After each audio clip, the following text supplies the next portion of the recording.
Hi, welcome to the Bold Encourager channel. This is Rebecca. Today we will be making some bread recipes that I hope you really will enjoy. They are actually on the healthier side, so if you're trying to be a little bit more healthy, these recipes are definitely for you. The first recipe will be a bread that we make in the Instant Pot and finish in the broiler. The second recipe will be a healthier donut. It won't be like anything like the fattening kind of donuts. They're actually a little bit more on the biscuit kind of side, but they are a very nice healthy treat for those that are trying to be healthy in this season. So I hope you really enjoy this video that I made today, because it's these, you can use the Instant Pot for many different things as well as the air fryer. So this video definitely does show that. So for the bread recipe, it's vegan, and for the second recipe for the donut, it is completely low fat. So if you're looking to do vegan or low fat, or you just want to enjoy some goodies, this is a great video to watch. And then also towards the end of the video, I kind of explain how to make yeast starter. This is a natural yeast starter that anyone can make at home, and it is a great way to keep making breads and any recipe that requires yeast. So I hope you enjoy this video, and I hope you like, comment, and subscribe. Have a wonderful day.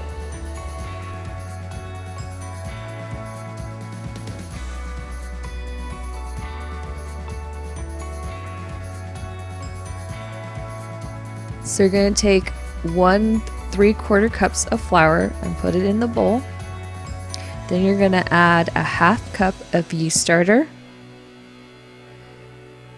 Then you're going to add a 1/2 tablespoon of salt. And then you're going to add a 1/2 cup of water. Now you're going to mix all those ingredients together. This is a no-knead dough, so you do not need to knead this. I was just trying to mix the ingredients together on the floured surface to form a nice dough. Now it's the Instant Pot time. So you see this trivet? I just added a pie pan to the top of it so that I was able to put it into the Instant Pot. And I greased that pan so that I could put the dough on there without it sticking.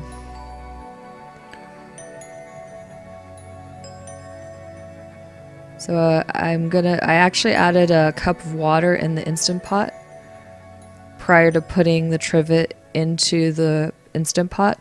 You want to set it for keep warm, and you're going to set the time for 2 hours. This is what it looks like when it comes out. It's basically just to rise the dough. Now you're going to set it for manual high pressure, and you're going to set it for 45 minutes. Earlier is just to keep the bread warm, the dough warm actually, but this is to actually cook it. Now you want to wait for it to naturally release the pressure, so you will not need to do the quick release. And here you go, you have your dough, but it's not quite the color you want it, so you need to broil it for 5 minutes. Once it comes out of the broiler, this is what it looks like. Looks delicious, and it actually tastes really delicious. It kind of tastes like sourdough bread. And this is the final product.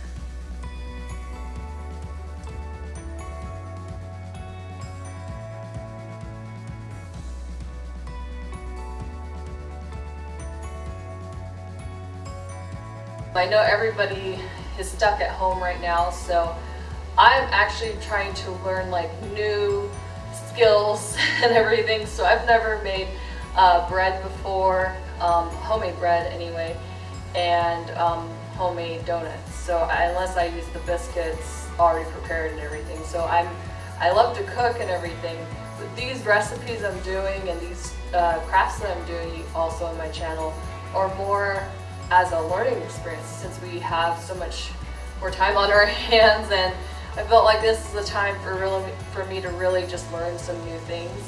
I hope that you're doing the same. But this also is just because I usually, and I think most of us are, always busy, and we don't have time for ourselves to do these kind of things and learn. So it's actually the perfect time, if you're stuck at home like pretty much everybody, to go ahead and learn something new.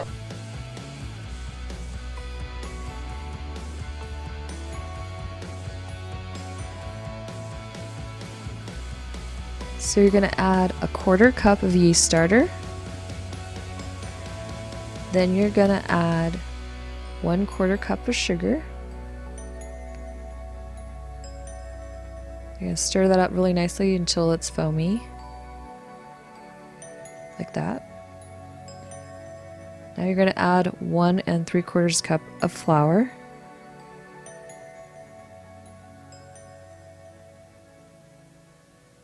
Then add a 1/4 teaspoon of salt. Mix that up really nicely. Now add a 1/4 cup of milk. Then add 1 large egg beaten. Then add 2 tablespoons of melted butter. And stir that up really nicely. And because I added that milk, I needed to add more flour, so I added a 1/4 cup of flour. Stirred that up really good.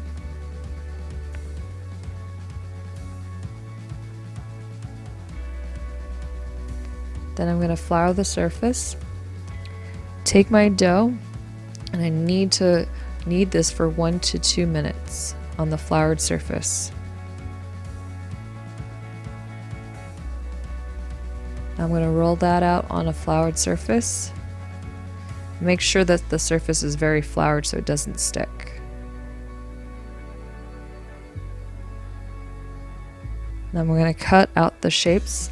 You're going to find the size of a donut size kind of shape, and then you need to find the donut hole shape. So I just used some of the lids that I could find. Then flour the surface a little bit more again, roll it out really nicely. I find that if the thickness you want it is like as if it was a biscuit dough that you got at the store, that's more the thickness you wanted. The first round I did kind of a thinner donut, just because I wanted to see how thin I could go to make it a little bit more skinny donut than, because the skinnier I figured, hey, the less grams of fat. Then I put it on a air fryer pan. You want to make sure that the air fryer pan is greased. Then I set the air fryer for 35 degrees, and it ended up going for 15 minutes. This is kind of the thickness I think you should go with though. And I tried to use all of the dough up, so I kept making more donut holes just so I could use all of it.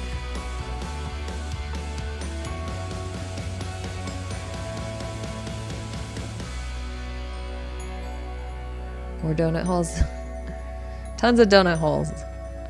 Then I put it in the oven as well at 350 degrees in the air fryer, and that was about 15 minutes as well. Now this is to make the glaze. You're going to add 1 cup of powdered sugar.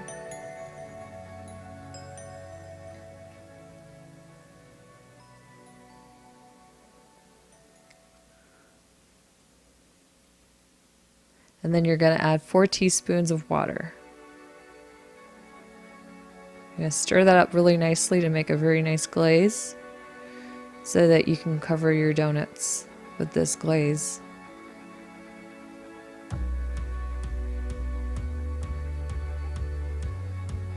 There you go. And then when the donuts come out, they look all nice, and you want them golden brown. They look delicious.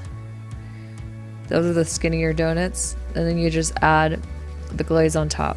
So it was more of like a sugar cookie for the thinner ones, and then the thicker ones were more kind of a biscuit type of donut, but still really tasty. just 4 grams of fat for the thicker donut and 2 grams for the thinner donut. I added some sugar and cinnamon on top just to give it a little more flavor. Look how good that looks. So yummy. Nice treat for those who are trying to be healthy. Now we're going to make the yeast starter.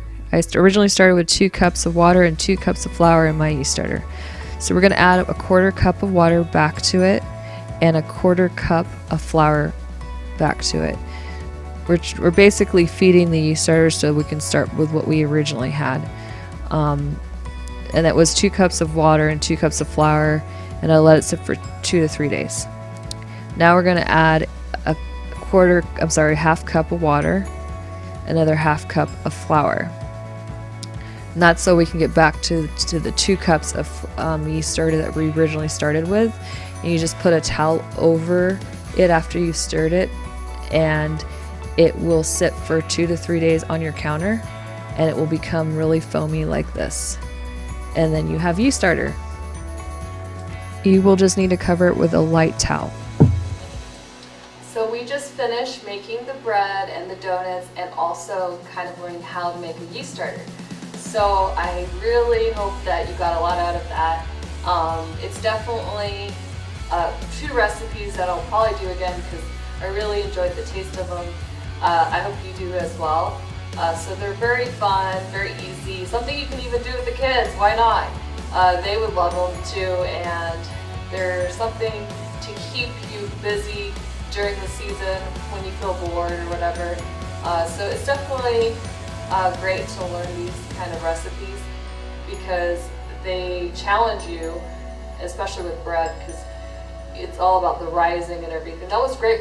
What was great about the Instant Pot, because it does help rise the bread a lot better than if you don't use the Instant Pot. You may have to wait a little longer when you're making bread in the oven, but it's a great option, and it's a great way to utilize if you have an Instant Pot or if you have an air fryer. Those 2 things do come in handy, and I do love using them on a regular basis. They make my life a lot easier for sure, and I'm sure they do for you as well if you have them. So if you don't have an air fryer or an Instant Pot, you still can make these recipes in the oven, so not a problem. They're just an option to make your life a little easier. Please do like, comment, and subscribe to my videos. I really appreciate your support. Have a great day.